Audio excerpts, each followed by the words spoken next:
Diakui Iyung, 60 tahun, warga Padasuka Kelurahan Gudang, Kota Bogor ini, sejak awal Ramadan pesanan kue keringnya meningkat hingga 50% dibanding tahun sebelumnya. Bahkan pemesan kue kering toplesan yang dibuat Iyung bersama dengan 20 karyawannya ini tidak hanya dari wilayah Kota Bogor saja, melainkan dari luar Kota Bogor. Dengan meningkatnya jumlah pesanan, bisnis kue kering toplesan yang sudah digelutinya sejak tahun 90-an ini, Iyung mengaku mendapat keberkahan tersendiri di bulan suci Ramadan 1444 Hijriah. Tidak tanggung-tanggung, omset yang didapat Iyung dalam sepekan ini senilai 20 hingga 30 juta rupiah.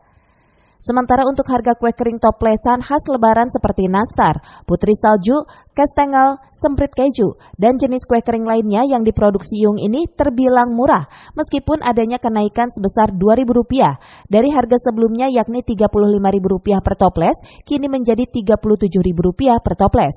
Meski demikian, kue kering toplesan produksi Iyung ini masih laku keras menjelang lebaran.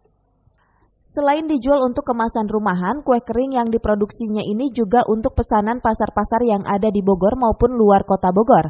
Meskipun produksi masih menggunakan cara konvensional, namun kue lebaran produksi Iyung ini tetap banyak diminati, lantaran kualitas dan rasanya terjaga serta harganya yang sangat terjangkau. Ada 20 macam, tapi sebagian udah dipesan orang sih, udah pada dibawa, alhamdulillah. Banyak sih dari Bekasi, dari Pelabuhan, Sukabumi, Jakarta, sama di Kota Bogor.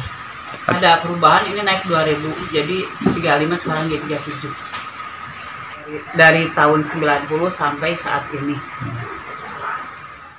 Iyung berharap bisnis rumahannya ini bisa terus bertahan dan berkembang, serta terus mendapatkan tempat di hati masyarakat, agar bisnisnya ini tidak hanya dirasakan oleh dirinya sendiri, melainkan juga dapat meningkatkan taraf perekonomian ibu-ibu di sekitar tempat tinggalnya. Dari Kota Bogor, Herman Bons melaporkan.